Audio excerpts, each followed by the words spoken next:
My mother, Roberta Levitan, is one of the most ethical people I know. Her life is really focused on making the world a better place for everybody else, most importantly her family. Her mission in life is to make the world a better place, and she found it.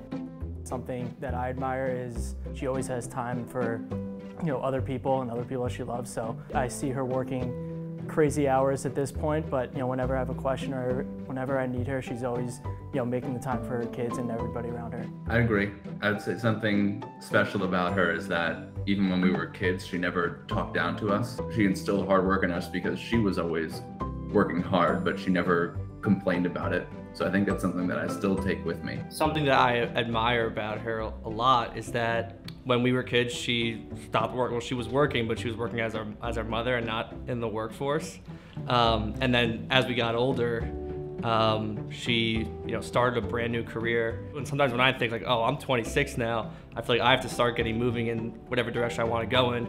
And then I remember that my mom started her real estate journey when she was 40 years old, which is incredibly admirable. And then to get to the place where she is now, it's not easy at all to do. Can we do this every day? Because this is so lovely to hear. Thank you, guys. I know. Thank you for writing these answers in advance. There's a lot of lessons. She's always very, very, very concerned about me and my brother and my children, about us taking care of ourselves and making sure that we're okay. So I think that that is something that really, kind of make sure you have everything that you need so that you can take care of everybody else. Taking care of your family, taking care of the people you love, and kind of making that your mission. But I think that that's really been a role model for how I want to parent as well. I want to say one of the other lessons, and you guys may or may not appreciate this, she and my father were pretty strict. Like, they kind of had their rules, and it didn't matter what everybody else was doing. They followed their own path, and they said, this seems like the right way to parent, so we're not letting you do what everyone else is doing. I don't make rules for them anymore too much. But I think when they were growing up, I definitely said, like, this seems to be the right path. This seems like ethical and moral, and will lead them in the way they need to go. And it may not have always been what all of their friends were doing also. I've always felt that our houses were a very open place, and I never had to guard who I was or what I was feeling, which is not to say that we always agree on everything, but even when we disagree, I felt like it was a very easy place to be open. When I'm thinking back about growing up, I think one of the things that comes to mind is laughter. My mom has a very unique laugh, and she's not very hard to make laugh. So we had a lot of success making her laugh. My mom's a happy person. It made us, I think, happy people. So that's definitely something that I love growing up with, is just having a good time, being able to laugh about things. Yeah, so something that stands out to me growing up in our household is just we were always in the family or the living room watching sports, watching movies, or just hanging out. The couple times we moved, it was always an emphasis. I'd never really cared about the bedroom I have, if it was a big bedroom or what there was there, because I was like, I'm only going to be there to sleep because I'm just going to be out.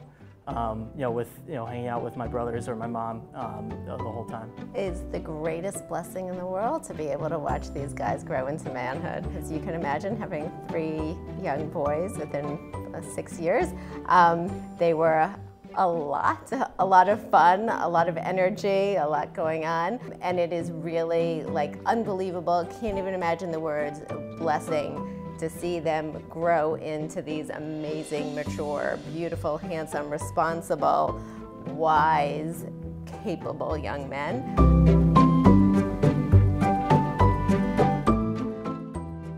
$3.2 million.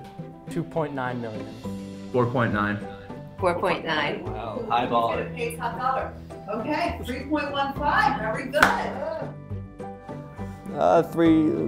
280,000. 340,000. I'll go 100. 3 million.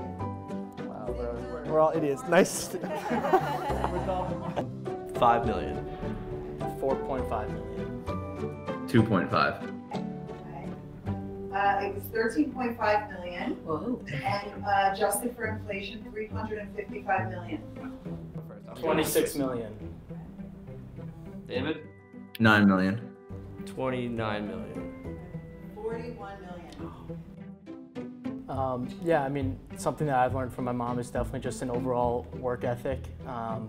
It's definitely something that I've seen a lot growing up, but over the past year, I graduated college and have been working and moved back home and working from there, and just seeing the way my mom is like never really complains, never really never woe is me, but she's working constantly long hours, especially in real estate. She's bouncing around from appointment to appointment, and she just sort of takes it all in stride and never complains, and always is just continuing to keep up that same work ethic regardless.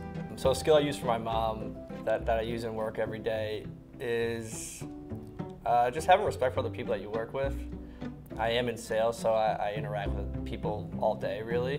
And if you don't have respect for other people, then you're really not going to go very far in sales, but in life in general, or any really workplace. That's just something that's been instilled in us since we were young, not because we were told to be respectful, just because our mom was respectful, and that's what we saw when we were kids. So what advice would I give to other single moms? First of all, for single moms, you guys are awesome. You guys are doing it, you're working, you're taking care of your kids. Your family is so lucky to have you. If I need something done, if I'm referring business to someone, or if I'm gonna hire someone, I'm gonna hire the single mother, because they're gonna figure out a way to get it done. A really good way to get it done, because they don't have a choice. There's no fallback. Happy Mother's Day. I know it was not easy raising the three of us, and me in particular, but you wouldn't know it by the way that you conduct yourself and go through life with grace and aplomb. So thank you. She's a great mother. You are a great mother. I couldn't ask for anything else in a mom that I already have. So I would say just thank you for all you do and have done for us our whole lives, and you continue to just be helpful and a great mother to us. Thank you guys. This I'll was talk to you so later. much fun. Oh my God, I'm so glad. This was even better than I expected. Thank you guys.